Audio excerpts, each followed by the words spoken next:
Dani.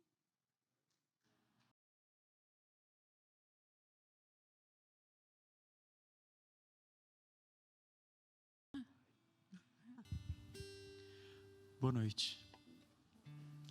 Abra sua Bíblia em Isaías, capítulo 53, versículo 5.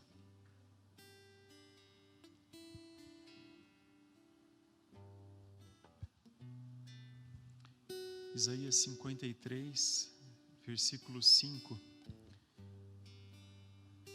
Esse verso nos diz o seguinte: mas ele foi traspassado pelas nossas transgressões e moído pelas nossas iniquidades.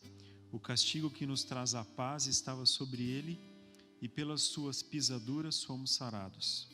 Todos nós andávamos desgarrados como ovelhas, cada um se desviava pelo caminho, mas o Senhor fez cair sobre ele a iniquidade de todos nós. Esses versos, principalmente o versículo 5, ele demonstra exatamente o sacrifício que Cristo fez na cruz para cada um de nós, né? Ontem eu estava dando estudo bíblico para uma pessoa, para um amigo meu.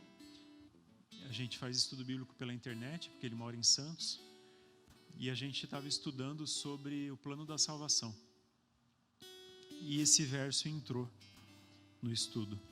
E quando eu li esse verso, esse meu amigo falou para mim assim: é pesado, né, esses versos, né? Eu falei: sim, são pesados, né? Cristo teve que sofrer muito na cruz para que cada um de nós estivéssemos aqui hoje, né? Mas eu falei assim para ele: mas mais pesado ainda do que esse verso é a alegoria que a gente pode usar E eu disse isso para ele quando a gente deliberadamente peca, conscientemente a gente peca. É como se a gente estivesse dando um tapa na cara de Cristo, dizendo para ele: o seu sacrifício para mim não valeu, né? E ele ficou mais pensativo ainda, né? Depois ele me mandou uma mensagem mais tarde, à noite, e realmente esses versos impactaram a vida dele de alguma maneira, né? E é bem isso mesmo, né? O sacrifício que Cristo fez na cruz, o castigo que nós deveríamos ter sofrido, Cristo disse: não se preocupe, filho, eu pago isso por você, né?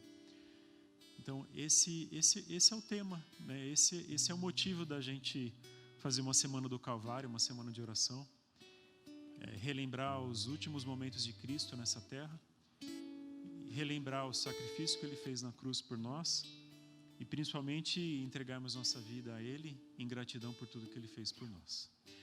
Esse é o meu desejo para cada um de nós essa noite, para que a morte de Cristo não tenha sido em vão para nenhum de nós, mas para que ela tenha valido muito.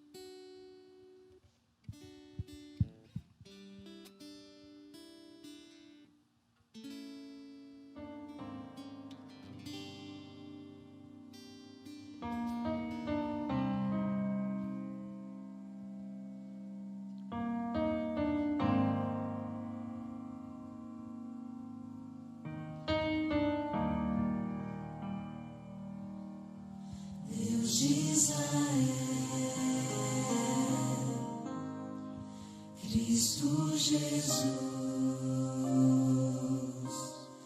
habita em mim,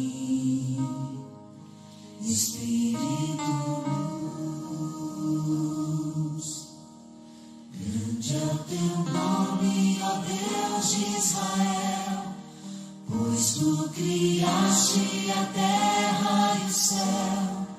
Hoje tua glória invade meu ser, aleluia,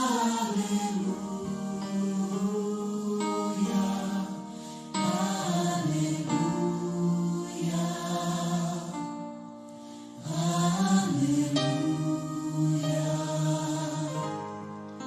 aleluia. Grande é o teu nome, ó Deus de Israel. Vamos nos ajoelhar para orarmos?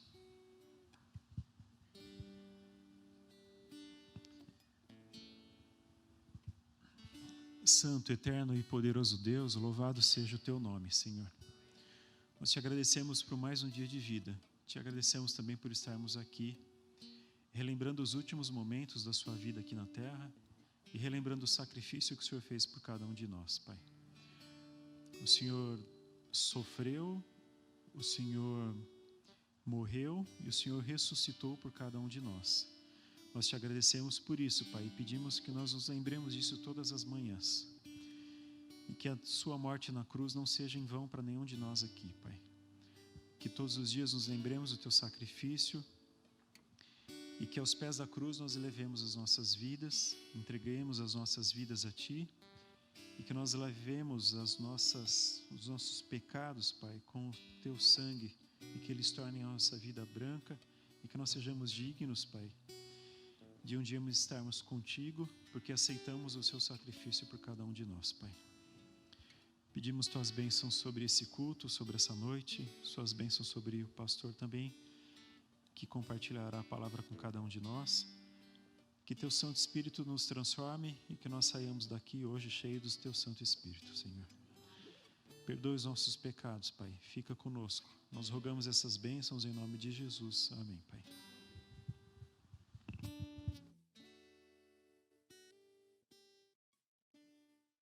Para provar que a gente está animado mesmo, vamos ficar de pé e cantar mais um hino, a minha esperança, a sua esperança, a nossa esperança. Está terminando a semana, está sendo uma bênção. Vamos cantar, solte a voz.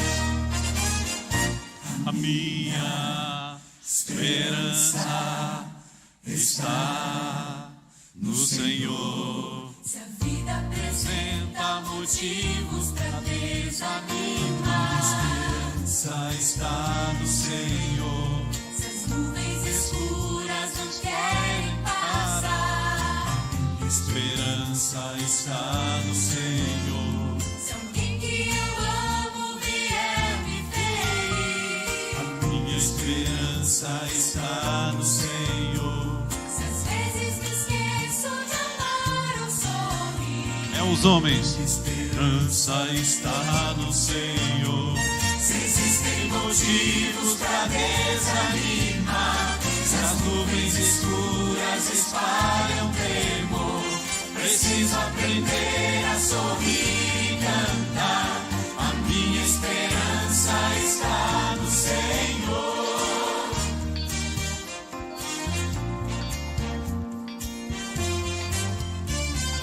quero erguer minha voz em louvor e cantar. Esperança está no Senhor. Dia e de noite em qualquer lugar. A minha esperança está no Senhor. Qualquer caminho por onde eu passar. A minha esperança está no Senhor. Quero dizer, vale a pena confiar. Minha esperança está no Senhor. Agora. Se existem motivos pra desanimar, se as nuvens escuras espalham temor, preciso aprender a sorrir e cantar. A minha esperança está no Senhor.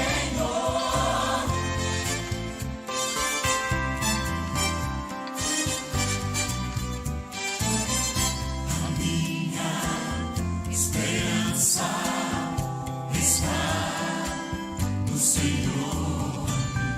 A minha esperança está no Senhor. Está no Senhor. Amém. Amém.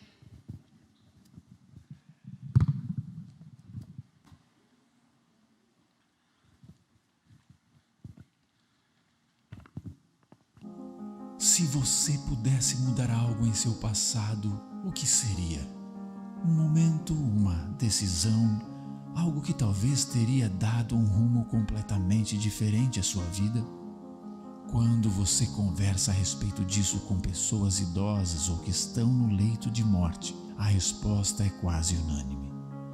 Teria dedicado mais tempo às coisas que realmente importam. A experiência mostra a essas pessoas que o trabalho, os estudos, o dinheiro são importantes, mas não podem tomar o lugar das coisas essenciais, como a família, a saúde e Deus. Todos nós temos liberdade. Se você pudesse mudar algo em seu passado, o que seria? Seja rotina. Quando você conversa a respeito disso com pessoas idosas ou que estão no leito de morte, a resposta é quase unânime. Teria dedicado mais tempo às coisas que realmente importam. A experiência mostra a essas pessoas que o trabalho, os estudos, o dinheiro são importantes. Sempre encontramos tempo para elas. O que tem ocupado o melhor do seu tempo? Mais uma vez estamos na casa de Deus e quão bom é estar aqui, né? A Bíblia diz assim, me alegrei quando me disseram. Exatamente. É uma alegria estar aqui, é um prazer enorme. Aqui Deus fala conosco, aqui nos encontramos com os amigos, não é? É um ponto de encontro, principalmente com Deus.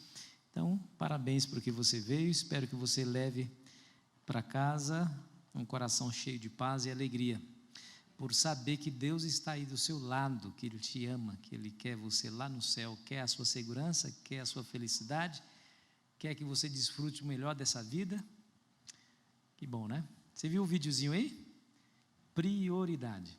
Você sabe que o que é mais difícil não é escolher entre uma coisa boa e uma ruim, isso não é difícil. O mais difícil é você escolher entre uma coisa boa e uma melhor. Isso é difícil. Trabalhar bastante para construir um patrimônio é uma coisa boa? O que você acha? construir uma casa, comprar um carro, juntar dinheiro para viajar, estudar, formar numa boa faculdade, depois fazer mestrado, doutorado, tudo isso é importante, não é? São coisas boas. Mas essas coisas boas não podem ser confundidas com coisas melhores, porque existem coisas melhores. Porque tudo que você e eu construímos e conquistamos nesse mundo, ficará nesse mundo. E o que nós levaremos para o céu é o nosso relacionamento, primeiro com Deus e depois com os semelhantes. Você sabe que felicidade não está necessariamente relacionada com o ter, o obter, não. Quem acha que felicidade está em obter, vai se frustrar por sempre querer mais. O indivíduo, ele está com um carrinho velho, ele diz assim, a minha felicidade vai ser quando eu alcançar o modelo tal de carro zero. Aí ele luta, ele trabalha, ele economiza, e aí ele consegue o tal carro que ele sonhava. Quanto tempo dura a alegria? Pouco tempo. Aí surge um outro carro melhor.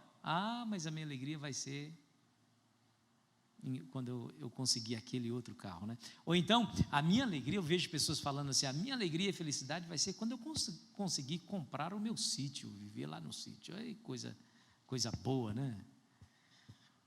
Amigos, deixa eu dizer uma coisa, essas coisas são importantes, essas coisas são boas, mas elas não podem ser a nossa prioridade. É disso que nós vamos falar nessa noite.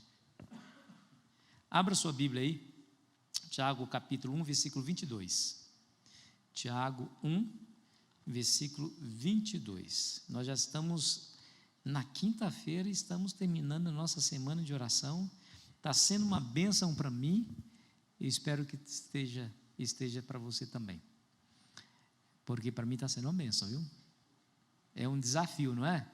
É um desafio fazer uma semana de oração, vir todos os dias, é um desafio, tanta coisa que a gente tem que fazer, tanta ocupação, mas olha, cada dia tem sido uma bênção e Deus tem nos dado recompensas. Tem o quê? Com certeza, isso. Tem heróis que vieram todos os dias, não faltou nenhum dia, parabéns, viu? 1, versículo 22, como de costume, feche seus olhos, vamos orar mais uma vez. Querido Pai Celestial, mais uma vez estamos na Tua presença, aqui na Tua casa de oração, e o nosso coração se abre agora para ouvir a Tua palavra. Senhor, não permita que nada atrapalhe esse momento tão importante, tão espiritual, tão elevado, que é o momento que nós iremos ouvir o Senhor falar. Para que isso aconteça, Senhor, faça com que o ser humano diminua, que ele não traga aqui filosofias humanas, que ele seja somente um instrumento e que seus lábios possam ser tocados com a brasa viva do altar e que as palavras sejam do Senhor. Nós pedimos essas bênçãos em nome de Cristo Jesus. Amém. Muito bem. 1, versículo 22, assim diz a palavra: tornai-vos, pois, praticantes da palavra e não somente ouvintes, enganando-vos a vós mesmos. Esse texto está nos dizendo que você não praticar aquilo que você aprendeu na palavra, você se auto-engana. E tem coisa pior do que ser um iludido, uma iludida, um enganado, uma enganada, tem coisa pior do que isso. Porque a frustração, quando você chega a descobrir que está enganado, ou estava enganado, que estava no caminho errado, depois quando você descobre, você se sente péssimo. Não é assim? Você se sente péssimo, você acreditou, você se enganou. Se você não pratica, se eu não pratico aquilo que eu aprendo na palavra de Deus, bom, a palavra de Deus está dizendo, você é um iludido, você está enganado. Não viva dessa maneira. Então, pratique. Não seja somente ouvinte da palavra, mas praticante, porque esse nunca será enganado. Conhecereis a verdade vos libertará. A verdade, ela abre os nossos olhos, ela expande nossos pensamentos. Aquele que conhece a verdade E aquele cujos pés está firmado na rocha da verdade, não é enganado nunca. Pode chover canivete, o diabo pode fazer milagres, fazer chover fogo do céu, ele não será enganado. Você se lembra quando Jesus falou a esse respeito? Ele disse que surgiriam falsos profetas e falsos cristos que fariam tão grandes sinais que, se possível fora, enganaria os próprios escolhidos. Mas veja que Jesus fala, se possível fosse, porque é impossível enganar os escolhidos. Por quê? Porque os escolhidos não são ouvintes da palavra, eles são também praticantes da palavra. Eu vou falar para vocês aqui, contar uma história de um certo homem chamado Philip Indala. Esse homem é um biógrafo inglês, um escritor, e ele escreveu sobre a vida de vários personagens importantes da história. Você sabe que é um desafio você escrever sobre a vida de alguém que já morreu há muito tempo. É muito mais fácil você escrever sobre alguém que está vivo. Você vai lá, conversa, fonte primária, né? Fonte primária. Você vai lá, conversa, faz uma entrevista, ele responde as perguntas e com esse arcabouço você escreve a sua biografia. Mas esse homem aqui, por exemplo, ele escreveu a história do Duque de Wellington. E ele foi entrevistado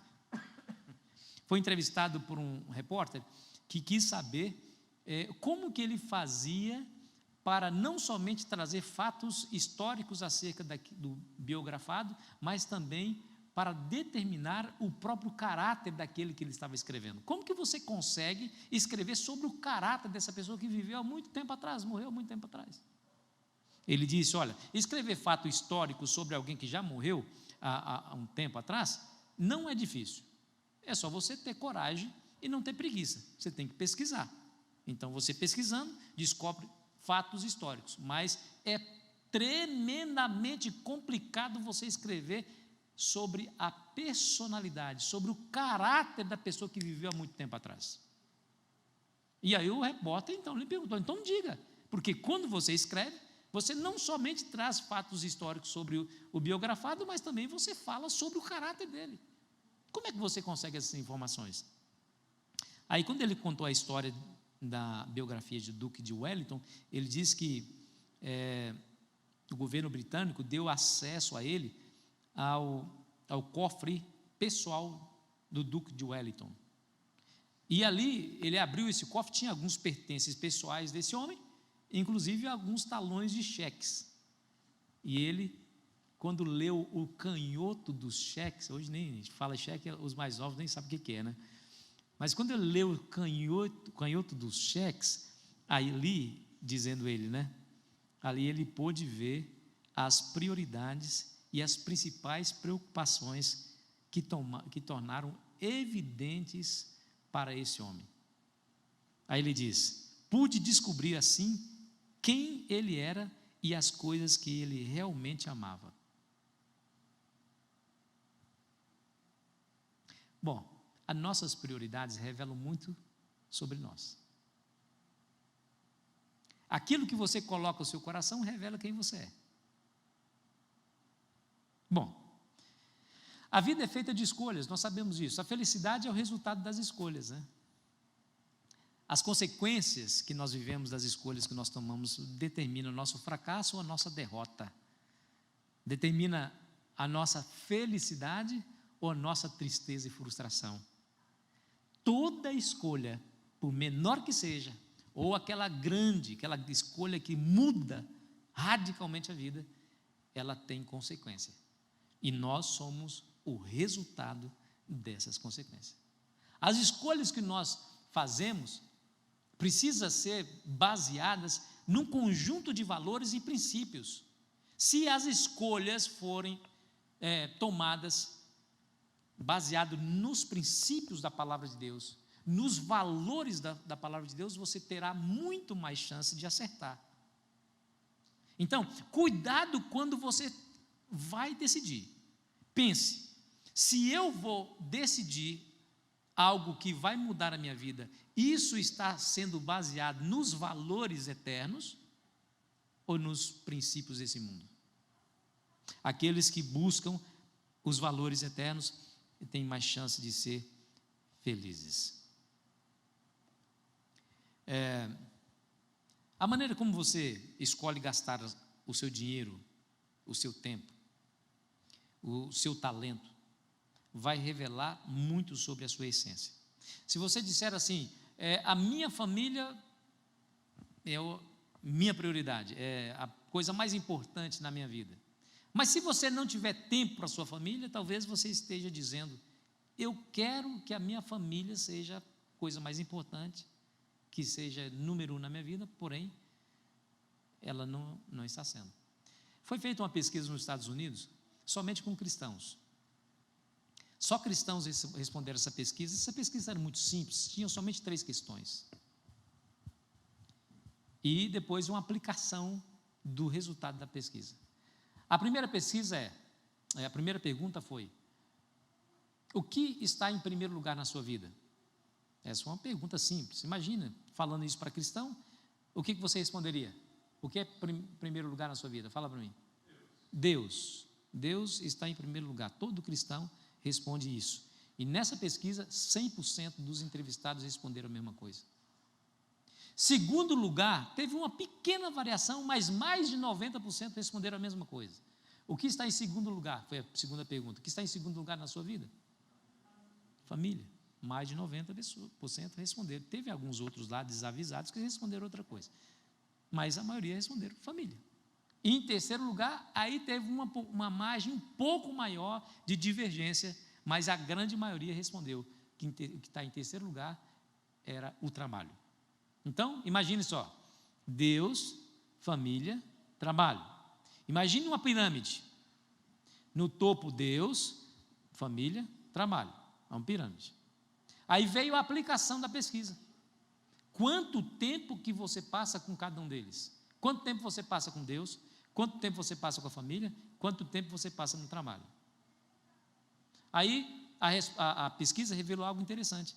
Isso nos Estados Unidos. Deveria ser feita essa pesquisa entre nós aqui. Quanto tempo você passa no trabalho? 8 horas por dia. Gasto 1 hora para ir e 1 hora para voltar. 10 horas em média. Às vezes trago o trabalho para casa. Gasto pelo menos mais 1 hora resolvendo o problema. Quantas horas são? 11.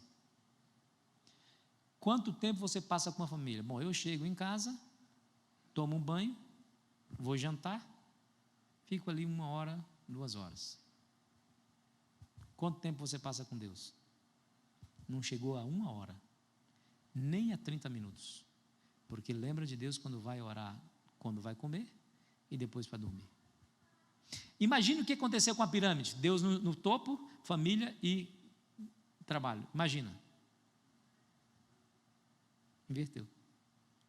Aquilo que você coloca a prioridade diz muito acerca de você e para onde você irá. Vou repetir. Aquilo que você coloca a sua prioridade diz muito acerca de quem é você e de onde você irá. Nós precisamos, meu amigo e minha amiga, definir hoje o que é mais importante para nós. Eu comecei essa minha reflexão dizendo que o que é mais difícil não é escolher entre uma coisa ruim e uma coisa boa. O mais difícil é você escolher entre uma coisa boa e uma melhor. E nós estamos aqui para fazer exatamente isso. Deixa eu dizer uma coisa para vocês que é comum entre nós cristãos. Os cristãos buscam a Deus com mais intensidade quando está passando ou estão passando por algum problema.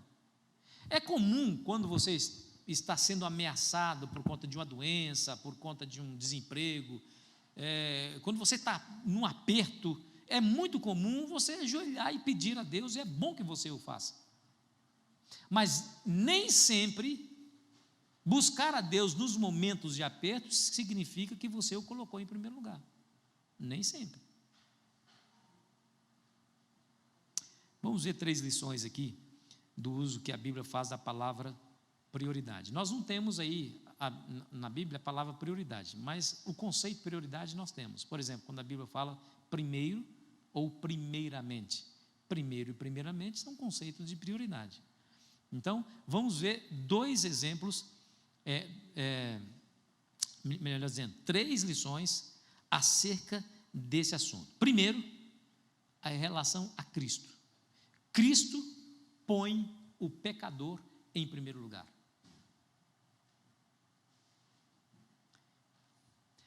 A Bíblia diz assim: Deus amou o mundo de tal maneira que deu seu Filho unigênito, para que todo aquele que nele crê não pereça, mas tenha vida eterna. O Senhor Jesus diz: eu não vim chamar os santos, mas pecadores ao arrependimento. O Filho do homem veio para salvar o que havia perdido. Então Deus, Jesus, coloca o ser humano em primeiro lugar. Isso é fato. Quer ver? Deixa eu mostrar um negócio para vocês. Vamos lá em Marcos capítulo 16, versículo 9.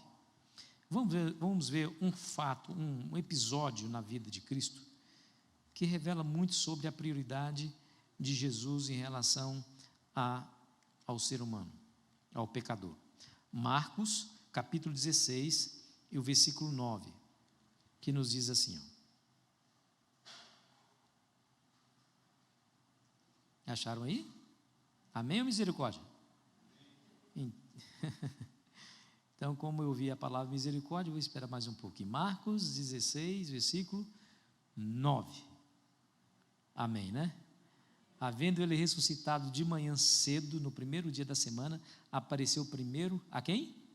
Maria Madalena, da qual expelira 7 demônios. Esse ato aqui é muito significativo. Pense, por exemplo, como que o mundo precisava saber dessa notícia. Jesus morreu, mas venceu a morte. Paulo chega a dizer que sem a ressurreição de Cristo, todos nós estaríamos perdidos, seríamos os mais miseráveis de todos os homens. Ou seja, Jesus ressurreto era uma notícia que deveria se espalhar como um fogo na palha. E Jesus escolheu quem para ser o portador dessa notícia? O Império Romano? A estrutura de comunicação tão eficaz do Império Romano? Não. A estrutura de comunicação dos líderes da igreja? Também não. Agora, por que Jesus escolheu anunciar sua ressurreição através de uma prostituta convertida? E a resposta é bem clara para mim. Para que todas as pessoas, em todas as eras, soubessem que para Cristo o pecador vem em primeiro lugar. Jesus coloca o ser humano, o pecador, em primeiro lugar. E você sabe de uma coisa? Deus mede o ser humano por aquilo que Ele coloca em primeiro lugar. Deus avalia cada um de nós por aquilo que nós colocamos como prioridade. Mas nunca se esqueça, o Salvador do mundo põe os pecadores em primeiro lugar.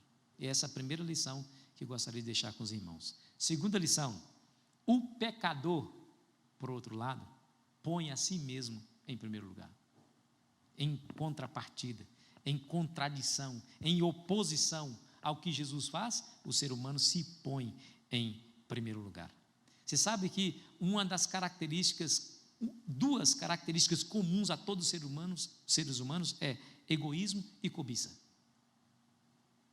Em dado momento da vida, se você não é egoísta, em dado momento da vida você já foi.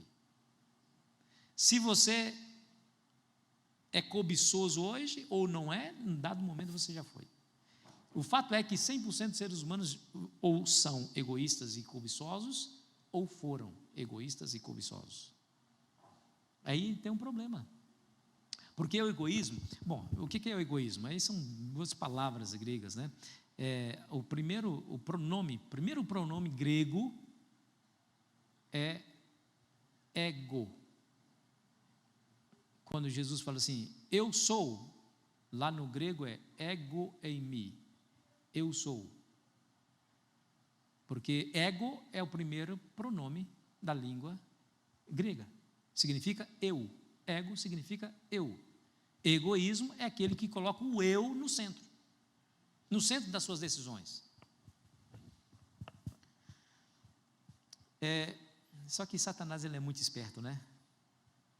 Amigos, não subestimem o poder de engano que esse ser maligno tem.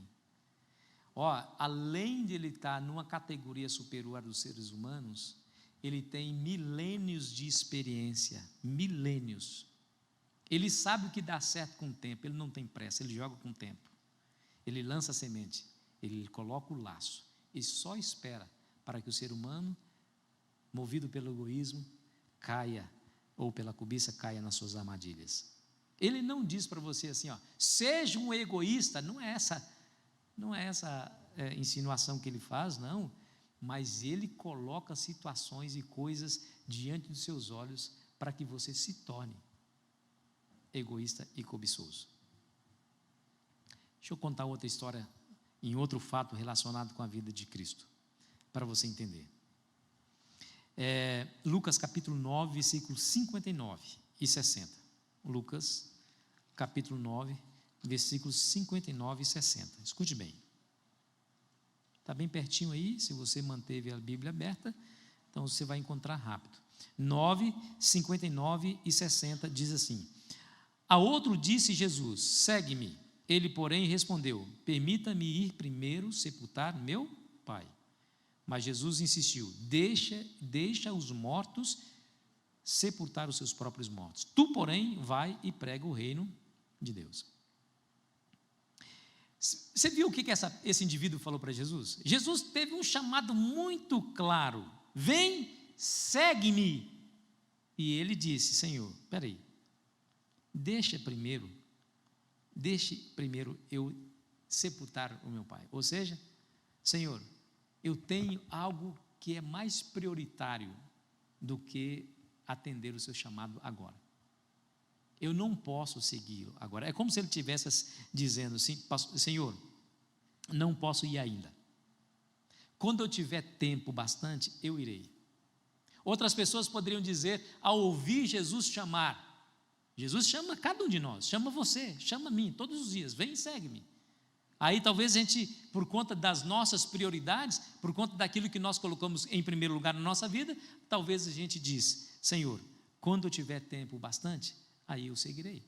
Senhor, ainda tenho algumas coisas para conquistar, depois que conquistar, eu seguirei. Senhor, quando eu tiver dinheiro bastante, aí sim, aí eu posso dar aquela oferta que o Senhor espera que eu dê. Será que isso não acontece hoje também conosco? Será que isso não está acontecendo exatamente agora no meu e no seu coração? Porque existe dentro de você e dentro de mim um conflito espiritual real. Existe dentro de você aí uma luta a soberania do controle da sua vontade e da sua vida. Ou é o eu que controla, ou é Deus que controla. Entenda uma coisa, se Jesus estiver entronizado no trono do teu coração, o teu eu estará na cruz, crucificado com Cristo. Se Jesus estiver na cruz, somente lá na cruz, longe de você, o teu eu domina a tua vida. E quando o teu eu dominar a sua vida, quando o egoísmo tomar conta da sua vida, as suas decisões nunca serão favoráveis às decisões do reino. E estará perdido no mundo como qualquer pecador comum. Ellen White chega a dizer que ninguém cujo caráter está manchado com a terrível mancha do egoísmo terá entrada no reino dos céus. Isso é pesado e é forte. Então, existe esse conflito dentro do meu coração e do seu coração também, por supremacia. Quem é que domina a sua vida? Você ou é Deus? Um dia o apóstolo Paulo disse assim, não sou eu mais que vivo, mas Cristo vive em mim, porque a vida que agora tenho na carne, vivo pela fé no Filho de Deus, que me amou e a si mesmo se entregou por mim. Será que hoje eu e você podemos dizer a mesma coisa? Será que nós podemos afirmar categoricamente que Jesus é o centro?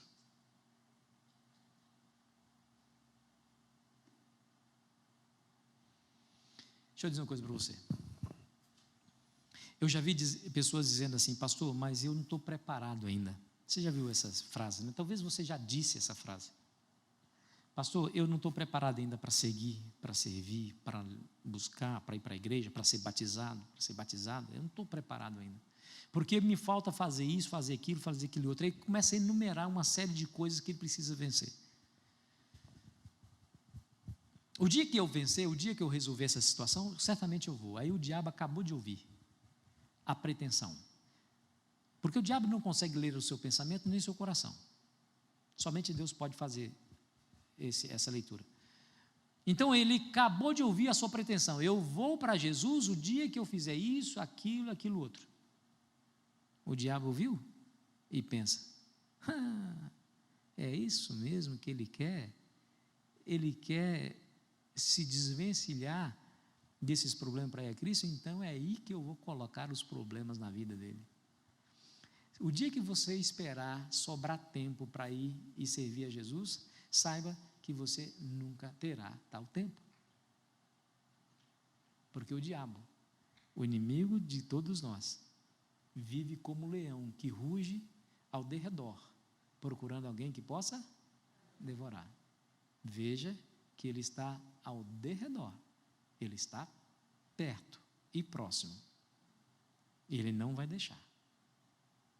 Isso quer dizer que se você quiser atender o chamado de Deus, siga-me, você precisa ter uma dose de boa vontade e um planejamento específico. É você dizer, questão de escolha, a partir desse momento, eu quero servir a Jesus e ponto final.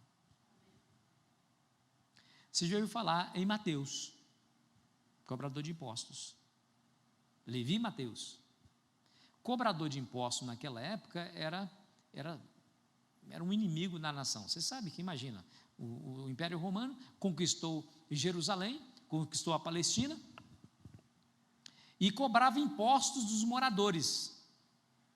E quem ele colocava, o Império Romano, colocava para cobrar o imposto? Justamente os próprios judeus. Então, aquele judeu que cobrava imposto de outro judeu para dar para o inimigo, era pior do que o próprio inimigo. Publicano, que era como eles eram chamados, se tornou símbolo de xingamento. Então, se você quisesse ofender alguém, você fala assim: seu publicano. Da mesma forma, hoje, infelizmente, a política está tão terrível, né? Então, quando você fala assim, você é um político, você praticamente está xingando um indivíduo, né? Levi estava lá, não podia adorar no templo, porque não lhe era permitido entrar, porque ele era um traidor, um vendido, um vira-casaca. Era o primeiro na fila daqueles que receberiam a perdição na cabeça do judeu, dos sacerdotes, dos líderes religiosos. Mas quando Jesus passou lá na colheitaria, disse: Mateus, vem e segue-me. E diz a Bíblia que ele levantou, deixou tudo e o seguiu. Milhares e milhares de crianças no mundo inteiro nascem e recebem o nome de Mateus em homenagem a esse homem.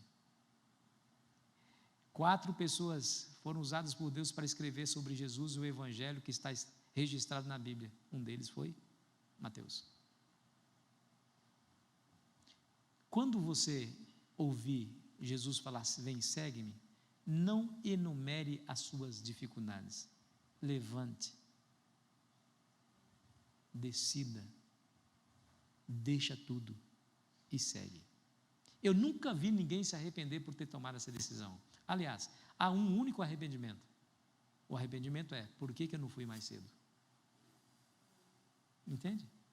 Quanto sofrimento eu poderia ter evitado se eu tivesse atendido positivamente o chamado que Cristo fez para mim. Então, para você atender o chamado de Cristo, exige boa vontade e planejamento.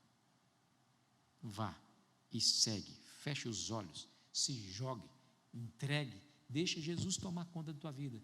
Te garanto, Ele sabe muito bem conduzir a sua vida rumo ao sucesso extraordinário. Amém ou não amém? E agora a terceira lição: Primeira lição, Jesus coloca o pecador em primeiro lugar. Segunda lição, o pecador se coloca em primeiro lugar. E a terceira lição, o cristão verdadeiro coloca Cristo em primeiro lugar. Você se lembra de Mateus 6, versículo 33? Lembra? Mas buscai em primeiro o reino de Deus, em primeiro lugar o reino de Deus e a sua justiça, e todas essas coisas vos serão acrescentadas. O que o cristão deve buscar em primeiro lugar?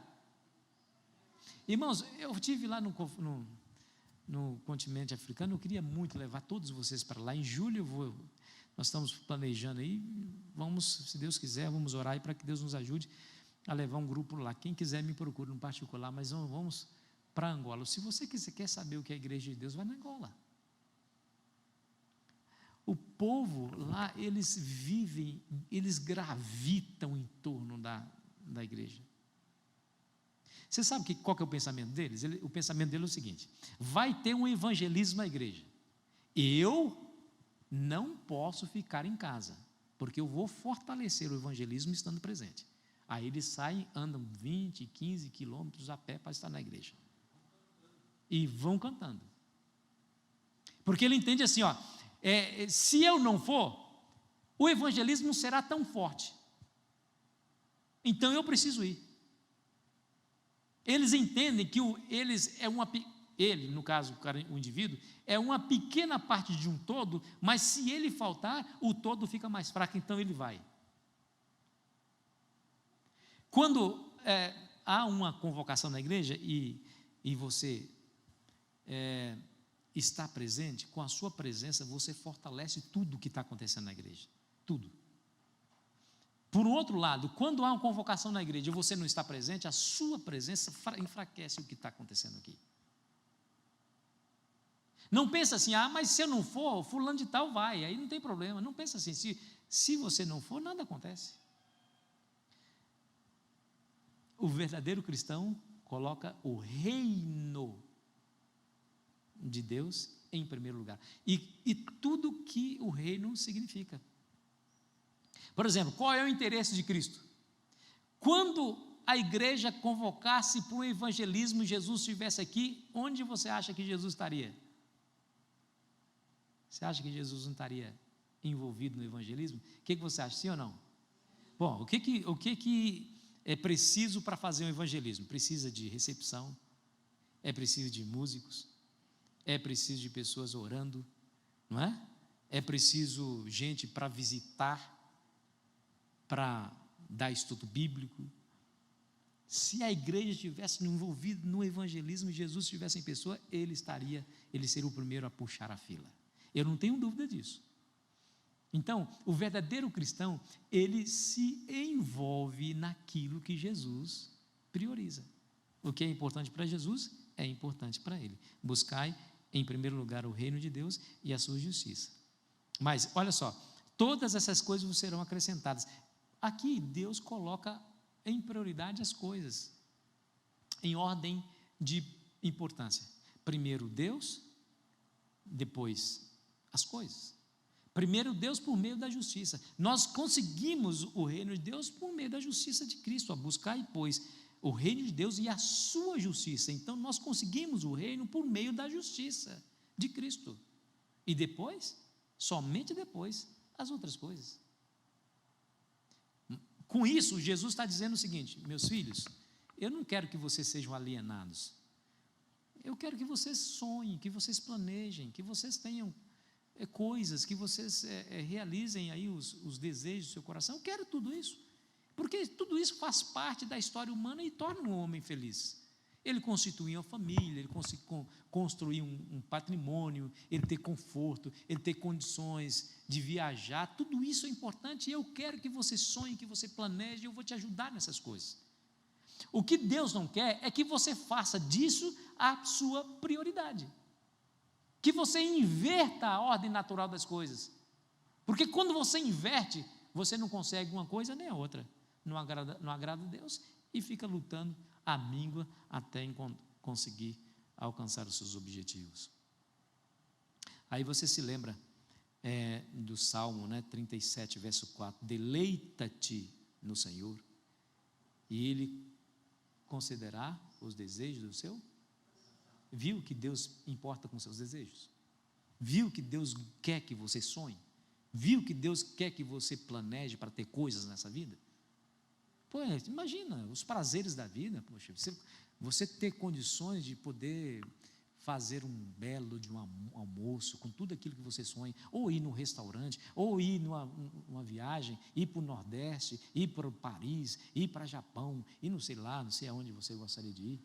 Deus quer que você sonhe com essas coisas. Deus quer, Deus vai te ajudar, mas primeiro coloque o reino de Deus e a sua justiça na prioridade correta, porque essas coisas vão sendo acrescentadas à medida que você se aproxima de Deus.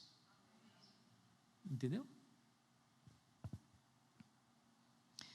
Amigos, cristianismo não é só buscar o reino de Deus, mas é buscá-lo em primeiro lugar. Se você não busca o reino de Deus em primeiro lugar, é de se perguntar se você está vivendo o cristianismo. E aí nesse momento, aqui nessa igreja, e aí onde você está em casa, Deus está desafiando o seu próprio conceito do que é ser um cristão. Deus está desafiando você. Deus está colocando em xeque aquilo que você pensa, está te dando um choque de realidade. Pois, pastor, eu poderia estar aí na igreja, mas eu quis ficar em casa porque é mais confortável, estou assistindo de casa. Talvez o Senhor Deus está puxando a tua orelha, que você poderia estar aqui fortalecendo esse evento. Deus às vezes nos toma pela mão para nos mostrar o caminho que nós devemos andar. Sabe, irmãos?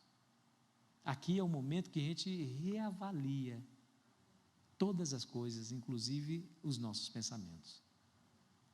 Deus usa a palavra para nos dizer: meu filho, está no caminho errado, volta para cá, volta, venha andar no caminho certo, você está no caminho errado. Esse caminho que você está, você acha que é bom para você, mas vai dar em morte. Vem cá, vamos redirecionar as coisas, vamos ajustar o foco, porque o seu foco está distorcido, está errado.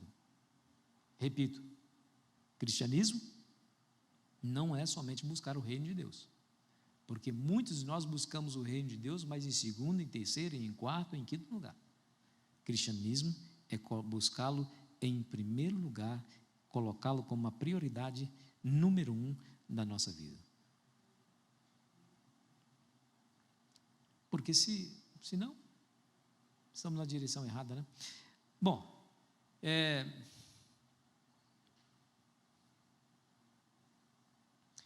e aqui tem uma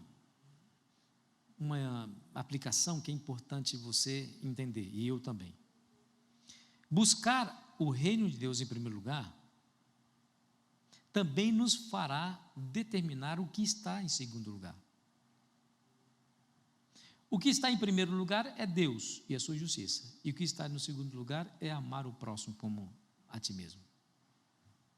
É não ignorar as pessoas que estão do seu lado, as pessoas que precisam de você. Entende? Tudo isso a gente aprende aí da palavra de Deus, né? Então deixa eu dizer uma coisa para você. Jesus, ele está nesse momento. Carlão, cadê o Carlão? Quem está no som aí? Aquela parte que o Teles faz, entendeu? O Senhor Jesus chama você hoje. Ele está vindo aqui nessa igreja, ele está presente aqui. Você sabe por que eu acredito que Jesus está presente aqui? Porque ele mesmo disse: onde tiver 2 ou 3 reunidos em meu nome, ali estarei no meio deles. O Senhor Jesus não é mentiroso. Ele não é que nem os políticos que faz promessa e não cumpre. O Senhor Jesus, ele cumpre todas as suas promessas. Se ele disse que onde houver 2 ou 3 reunidos em meu nome, e ali estarei no meio deles, é certo que Ele está aqui entre nós. Amém? Porque nós estamos reunidos em nome de Jesus Cristo. E aqui Ele está usando o pregador para dizer: meu filho, segue-me. Meu filho, chegou o momento de você tomar a sua decisão. Você tem priorizado muitas outras coisas na sua vida. Meu filho, eu tenho que dizer para você, porque eu conheço tudo a seu respeito. Eu consigo ler o que está no profundo do seu pensamento. E eu sei que você tem colocado outras coisas acima do meu chamado. Eu sei que você está na direção contrária daquilo que eu planejei para você. Meu filho, hoje é o tempo, hoje é o momento de você priorizar. Deus, nesta noite, está lhe chamando, como Ele chamou Mateus, Levi Mateus. Hoje, Deus está chamando você para tomar uma decisão. Olhe para o espelho da sua alma. Responda para si mesmo. Seja honesto para com Deus. E responda: eu tenho colocado o reino de Deus em primeiro lugar na minha vida? Se a sua resposta for negativa, você precisa de Deus urgentemente. Você precisa da força que Ele te oferece. Você precisa da mão estendida para que você possa se levantar. E Deus aproveita esse momento para lhe chamar a atenção. Deus está chamando você para um verdadeiro relacionamento de compromisso. Pastor, mas espera aí, pastor, mas é tão difícil tomar essa decisão. Eu admito, é difícil mesmo. Não é fácil. Por isso precisa coragem. Por isso precisa esforço. O próprio Jesus falou a respeito do esforço, quando Ele diz assim, ó: larga é o caminho ou a porta que conduz à perdição, estreita é a porta que conduz à salvação, e poucos passam por ela. Aí Ele diz: portanto, esforçai-vos por entrar pela porta estreita. E apertado é o caminho, difícil. Mas Ele diz: esforçai-vos. Meu amigo, deixa eu dizer uma coisa. Tem uma coisa que é só você que pode fazer, e Deus nunca vai fazer por você. É justamente aceitar o convite. É justamente dizer: Senhor, eu preciso do Senhor, eu preciso estar priorizando, mas eu não tenho força, me ajuda. Essa decisão é só você que pode tomar. Deus não vai tomar por você. Sabe por quê? Porque o Senhor Deus respeita a sua vontade. Ele te fez um ser livre, porque quem ama deixa livre, quem ama deixa em liberdade. Por te amar, Ele te deu liberdade e te deu opções para que você escolha. Mas se você entender nessa noite que você precisa estar nas mãos de Cristo, eu gostaria que você tomasse essa decisão hoje. Eu falei para o Cris, né, Cris? Conversei com o Cris ali. O Cris vai se batizar sábado. Amém? Eu falei para o Cris assim: Cris, ele estava preocupado, pastor, mas olha, eu fico com medo. Eu falei para ele assim: Cris, hoje decida viver para Jesus. Amanhã é outro dia. Hoje você precisa decidir. Você não sabe se você vai estar vivo amanhã, sabe? Como disse alguém, viva cada dia como se fosse o último, porque qualquer dia desse vai ser mesmo. Sempre há um último suspiro, sempre há um último dia para alguém. Então eu disse para ele: Cris, viva hoje. Qual que é o seu desejo hoje? Pastor, meu desejo é entregar a minha vida a Jesus. Então tá bom, entrega. É hoje. O amanhã é uma incógnita, é uma incerteza. A gente espera que chegue. Pode ser que não. O que você tem é agora. O passado já se foi. O futuro é um mistério. O momento é uma dádiva. Por isso que se chama presente. Amém ou não? E hoje, nesse momento, você gostaria de dizer: Senhor, me ajuda? Senhor, tem tantas coisas que eu tenho que construir, tantas coisas, tantas prioridades, mas me ajuda a colocar tudo isso em perspectiva para colocar o seu reino em primeiro lugar. Quem gostaria? Quem gostaria? Então fala o seguinte: vem cá, vem aqui, vem aqui, vem cá, vem aqui, vamos ajuntar todos nós. Você sabe por que os pregadores falam isso? Vocês ficam pensando: pastor, não posso ficar aqui no banco. Deixa eu dizer uma coisa: quando você se levanta e você vem, você se movimenta, e quando você se movimenta, fortalece a decisão. Entendeu o que eu estou dizendo? Fortalece a decisão. É como você tivesse, pode vir aqui para o pessoal do corredor, vem cá, vem aqui, ó, vem aqui, enche aqui para o pessoal do corredor também vir, para ninguém ficar longe, afastado. Vem cá, afasta aqui, vem cá, aí vem aqui, Pedrinho, para o pessoal vir e chegar mais perto. Então, quando você toma essa decisão, quando você se levanta, você se posiciona, sabia, né? Você se posiciona. Você sabe qual é o recado que você manda para o diabo, para os demônios que estão vendo e presenciando esse momento, mas lá fora, aqui não, porque aqui está o reino de Deus, está o Espírito de Deus. Você sabe qual é o recado que você manda? O recado é o seguinte: olha, diabo e Satanás, saiba que eu aceito o convite de Cristo para segui-lo e colocá-lo em primeiro lugar. Eu pertenço a Jesus. Quando você fica no banco sentado e não atende, você pode dizer assim: aqui no meu coração eu aceitei. Mas Satanás não consegue ler o teu coração. Aí ele olha para você, olha para o pregador. O pregador diz: vem, e você fica lá. Ele olha para você, não consegue ler o seu coração. Aí ele sai contando vantagem, dizendo: ela me pertence, ele me pertence, porque Deus chamou ele e ele ficou sentado e não foi. Graças a Deus, Renata, que você não deu esse gostinho para o diabo. Amém? Graças a Deus. Como é que é o seu nome? Ivan e Romine. Graças a Deus que vocês não deram esse gostinho para o diabo. Amém? O recado foi dado. O universo inteiro está sabendo que quem está aqui quer colocar Deus em primeiro lugar. Faça isso sempre, não somente hoje, tá bom?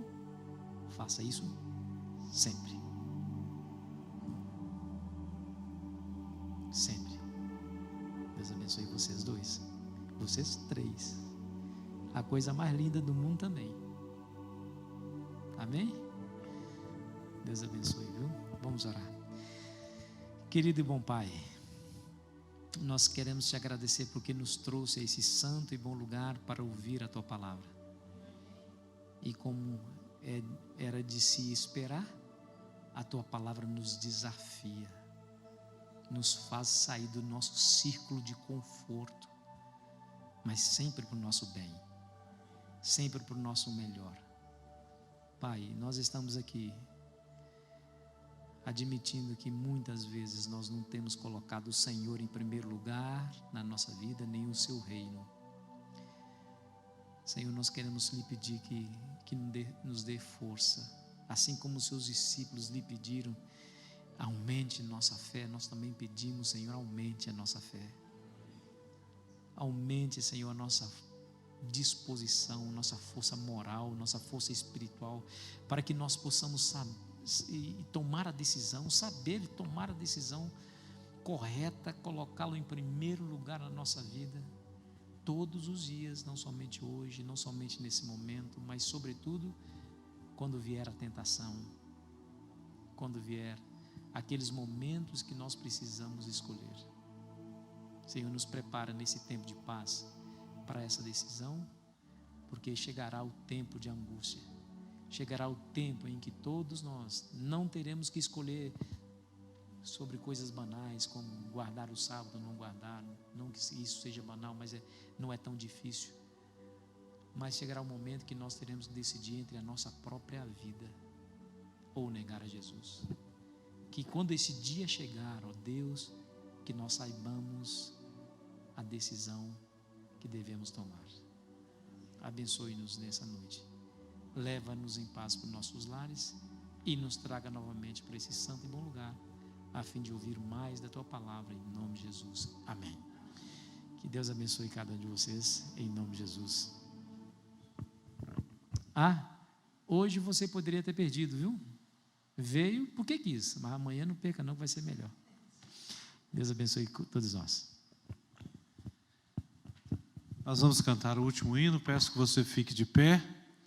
Se a gente fizer a escolha certa, a boa prioridade, a gente vai brilhar por Jesus, é isso que a gente vai cantar, tá certo? Tenho certeza que hoje você sabe qual que é a melhor prioridade. Uma das boas prioridades é você voltar amanhã, tá certo? Tem mais uma bênção amanhã.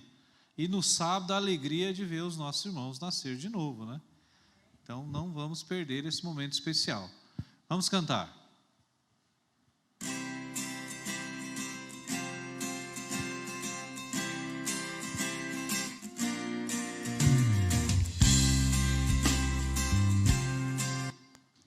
Tá trocado a música aí. Agora sim. Viu que eu já estou entendendo de música?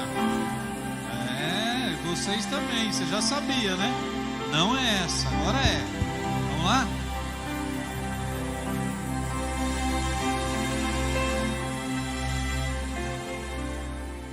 Às vezes parece que ser um cristão não é fácil em meio à escuridão.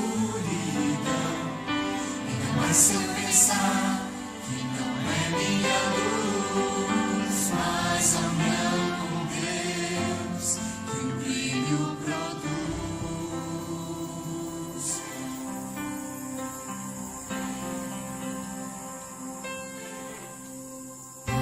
Às vezes parece difícil entender que o cristão é exemplo mesmo sem o querer. E por isso mesmo é preciso orar para que Deus me ilumine e assim eu possa brilhar. Senhor, eu quero brilhar por ti quando o mundo se apagar. Eu quero que através da minha vida alguém possa te enxergar. Faze com que mesmo sem palavras eu fale do teu amor. Eu quero brilhar por ti, brilhar onde quer que for.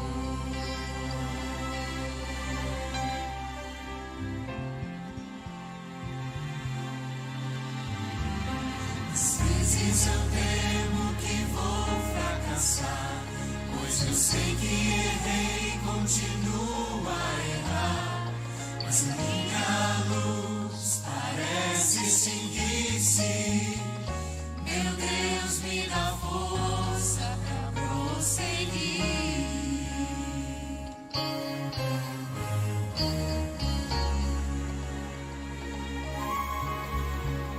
Não importa o quanto eu tente me esforçar, eu só posso vencer se Ele me ajudar.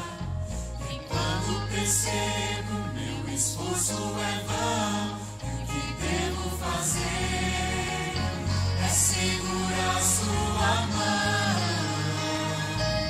Senhor, eu quero brilhar por ti quando o mundo se apagar. Eu quero que através da minha vida alguém possa te enxergar. Faze com que mesmo sem palavras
Deus abençoe a todos.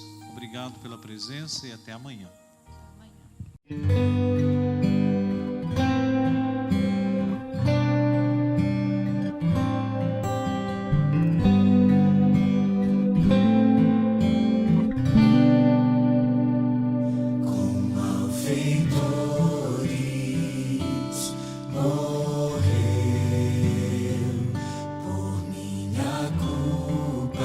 Jesus a vida deu, foi quebrantado, grande dor sofreu, o meu pecado ele recebeu, sem ver bondade, chorou, foi meu pecado que ele carregou, foi esmagado por querer amar, e tudo isso foi em meu lugar, se entregou por mim, morreu pra me salvar na cruz. Jesus tomou o meu lugar. Amor assim jamais existirá. Se entregar só pra me salvar. Morto foi Jesus, Cordeiro de Deus, Senhor na cruz, eternamente Rei. Amor assim jamais existirá. Tomou pra sempre o meu lugar.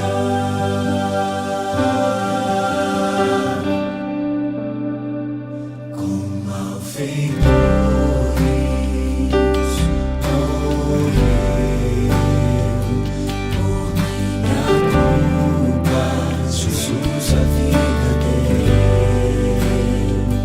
foi quebrantado, grande dor sofreu, o meu pecado ele recebeu, sem ver bondade, chorou, foi meu pecado que ele carregou, foi esmagado por querer amar, e tudo isso foi em meu lugar.